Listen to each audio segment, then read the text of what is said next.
Hello there and welcome back to my channel. If you are new here, my name is Michelle Emerson and I'm a 4th grade teacher in Maryland. In today's video, I'm going to share with you 7 tips for grading in Google Classroom. These are tricks that will make your grading so much easier. So let's not waste any more time and jump right into it. Tip number 1 is to use the To Review section on Google Classroom. I'm going to show you 2 different ways to get there. On the main page of Google Classroom where all of your classes are listed, you will notice To Review is right up at the top. The other option, if you have gone into a class, so let's say I've gone into Miss Ferré's class, I no longer see that as an option. I'm going to click the main menu button and then you will notice it's listed at the top of all the classes I teach.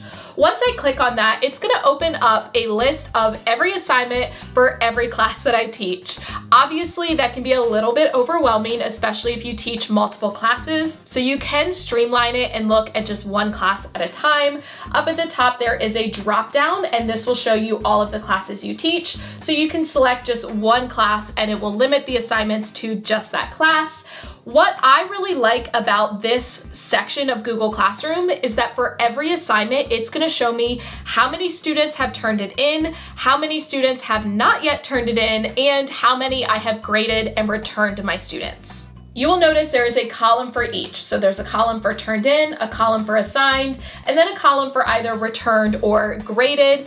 If it's not a graded assignment, it says returned, but if it is graded, it says graded. So personally, I focus on this turned in section. And my goal is to keep that at 0 for every single assignment. So when it's time for me to sit down and grade, I will look at this column and look at any numbers that are not 0. So for example, this Friday Social Studies Lesson 5, it says 1 has been turned in. If you click, it's going to open up that assignment and it's going to show you any students who have submitted that work. And I go ahead and open it up and start grading. Now, if all of your students have turned in an assignment and you've graded all of them and you no longer need to look at that assignment, you can actually move it to the reviewed section. So if you click on the 3 dots to the side, you can click Mark as Reviewed. You will notice it leaves that main page, but I can still come up to Reviewed and see it listed there. So it's a good way to clean out old assignments as you've already graded them, so it doesn't feel quite as overwhelming. Tip number 2 is to save comments in the comment bank. I don't know about you, but I feel like I'm constantly commenting the same things on all of my students' work. And it makes it a lot easier if I have those saved and can just copy and paste them. So I'm going to open up, for example, this social studies assignment, and I'm going to go ahead and open up the student's work. Personally, when I assign things through Google Classroom, it's typically a Google Slides or a Google Doc. I have previously made a video that explains exactly how I set up my slides and assign them to my students, so I will link that for you down below. But once you open it up in order to grade, you have this sidebar. Now you have the option to add private comments. That means only that student will be able to see those comments. You also have a comment bank. So if you click on this, it looks like a little speech bubble with a flag in it. That is your comment bank. And you can add comments to your comment bank. So you'll notice I already have a few in here, but let's say I want to add a comment that lets my student know that maybe they're done the assignment and like they don't need to look back because they got full points. I can click add to bank and then I can go ahead and type the comment. So I might say, great job on this assignment. Thank you for working so hard. This assignment is now complete. And I'm gonna click add. Notice new comments automatically go to the top. So if I want to use this assignment, if I hover over it, I get this copy to clipboard option. I'm gonna click on that and I'm gonna come back to the private comments and I'm going to paste it. So if you're using a PC, you can use Control V. If you're using a Mac, you can use Command V in order to paste it. It's a lot faster than clicking and choosing paste. Then I can go ahead and click post. Personally, I like to have private comments to let my students know whether the assignment's done, they need to go back and make changes, or if they can resubmit. So some of my favorite comments, besides the ones that I just added, I also like to have one that says, thank you for working so hard. if you want to improve your grade, you can make changes and resubmit. So that's one that I will use if students didn't get full points. So I let them know that they can go back and make those changes. I also like to have one if they were completely off on their assignment and like I can't even grade it yet. It might say, I need you to go back and check your work before I can grade this assignment. Resubmit when you are done so I can grade your work. So depending on your situation and the types of assignments that you're grading, you can add those comments that you're using again and again and again, and it will end up saving you so much time. Tip number 3 is to add comments directly on the slide or doc. I already mentioned that I typically assign Google Slides or a Google Doc, and rather than giving my comments only through the private comments, I like to draw my students' attention to exactly where I need them to go back and check over their work. So in order to do that, I will leave a comment directly on the slides or the Google Doc. So I'm gonna come down to this equivalent fractions assignment, and I'm gonna open up Billy's. And you will notice this is an assignment that has multiple slides. And if I leave a private comment, it might be kind of confusing to students where they need to go back and check over their work. So I can actually add a comment exactly where I want students to look. So maybe for this problem, they didn't actually model the equivalent fraction. So I might select this, which is what they're gonna actually use to model it.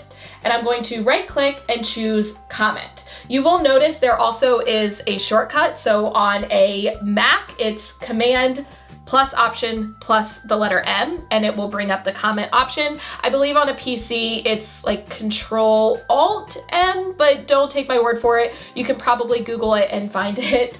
Once I click on comment, it's going to allow me to type a comment, but it's attached to whatever I had selected. So because I had this colored box selected, that is what the comment is attached to. So I might say, don't forget to model the fraction. And I click comment. Then when students go back and check their work, I always have them look for the number on the slide. Here's what I mean by that. Since I've added one comment here, you will notice there is this little speech bubble with the number 1 on this slide. If I add more than one comment, that number will change. So if an assignment has a lot of different slides, I make sure my students know just to look for the slides that have comments based on the numbers on the side. This is something you just have to teach to your students and have them practice, but once you teach it to them and they understand it in the future, it makes it much easier to leave those comments for them. I also teach my students to actually select the comment, and that will show them what it's attached to. Otherwise, they're just gonna see a list of comments, and sometimes it can be confusing. But if they click on the comment, it will actually highlight what that comment is attached to. Then my students, if they still have questions, they can actually reply to me on that comment. Or if they fix it, they can click the little check mark, and that's going to remove the comment. So as they go through and make those corrections, they can click the check boxes, and it's a way for them to track what they've actually fixed. Now, my previous tip was to use the comment bank, and you can actually use that with comments on the slides. So let's say this right here is going to be a comment I put on a lot of students' work. I can go ahead and copy it. So I'm going to highlight it and choose copy. I'm gonna come to the comment bank and add it as a comment and click add. Then when I'm adding comments on their slide, so if I click this, I'm gonna use that little shortcut to bring up the comment box. I could just type one of those words. So for example, model, that was one of the words that I used. If I type the word model, that comment is going to automatically pop up. So all I have to do is click it and choose comment.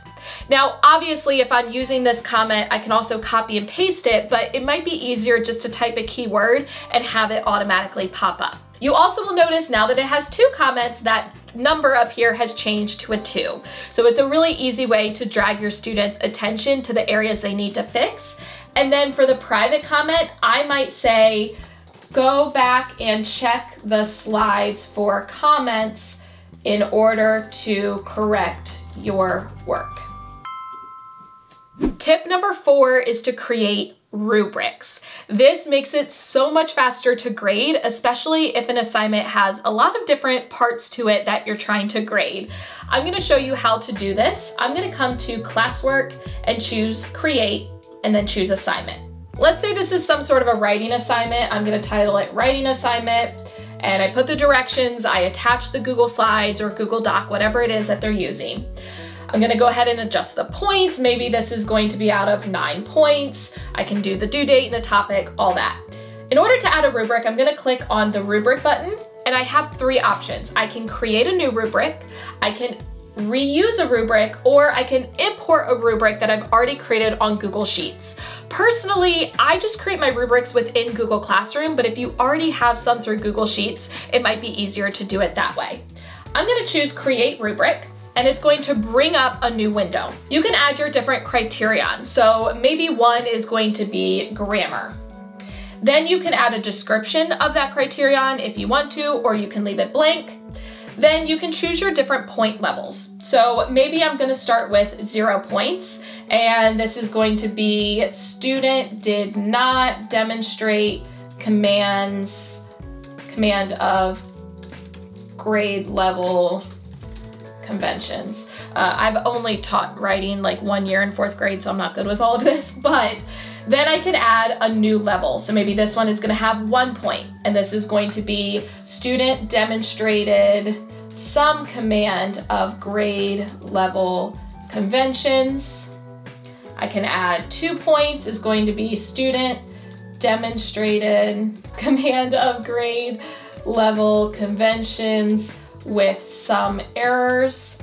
And then maybe 3 points is just going to be student demonstrated command of grade level conventions, and that'll be it. Once I've added that one criterion, I can add another one by clicking down here. Maybe this second one is text evidence. So text evidence, and again, I can add those different points. I'm just gonna kind of put it here for now just to demonstrate it. But once you fill it all out, you're gonna click save. And then I'm going to click assign, and I'm going to add like a random Google Doc. Just give me a second. Okay, I added this like random sample activity that I had. So I'm gonna go ahead and click assign, and I'm gonna show you what it looks like when you go to grade. So now when I'm ready to actually grade student work and I open it up, you will notice that under the grade, I actually have that rubric, and it's as easy as just clicking the level for each one. I did go in and add one more criterion so that it added up to the 9 points that I assigned it. But let's say for grammar, he gets 1 point, for text evidence, he gets 2, and then for written expression, he gets 3.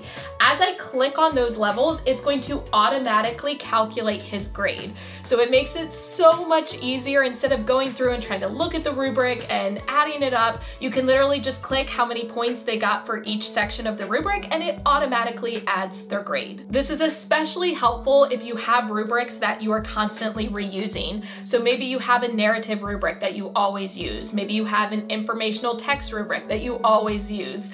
It's a little bit of a pain when you first add it in there, but then you have the ability to reuse that rubric, and it's going to end up saving you so much time in the long run. Tip number 5 is to add Bitmoji stickers. If you haven't followed me yet, you should know that I am obsessed with my Bitmoji. I think it's adorable and it looks just like me. So I love to use it as a digital sticker when I'm grading student work. It just makes it a little bit more exciting for the students, and I love to customize the sticker based on what I'm grading. So recently my students did a science unit all about how plants adapt in order to survive, and we learned about how petals are brightly colored in order to attract pollinators. So when I was grading that assignment, I actually inserted a Bitmoji with me and a flower and like a little bee. So I personally use the Bitmoji Chrome extension. I will link it for you. You can add it to your Chrome extension, log in, and it will have it right here. So all you have to do is click on it. You can search. So for example, flower. It's going to bring up any of the Bitmoji stickers that fit that. So I really liked this one. I can right click, copy the image, and then I'm going to click out of the extension. On the slide, I'm gonna go ahead and paste. I'm gonna use the shortcut Command V, and it will put that Bitmoji sticker right onto the slide. So I really like this just to make it a little bit more exciting for students. And if there's not a sticker that fits that exact assignment, like based on what the topic is, if you just search like good job, you'll get a bunch of stickers that would really work well for any broad type of assignment. Tip number 6 is to return multiple students' work at once. So after you are done actually grading an assignment, you do want to return it to the student so they can see the feedback that you left. Let me quickly show you how to do that. Let's say I'm going to open up this turned in assignment and I've gone through, I have graded it, I've left their private comments. I want to return it to the student by clicking the blue return button up here. And it's going to say that student's going to be notified of their grade and any feedback. I'm gonna click return. And you'll notice it kind of takes a few seconds for it to actually return that assignment.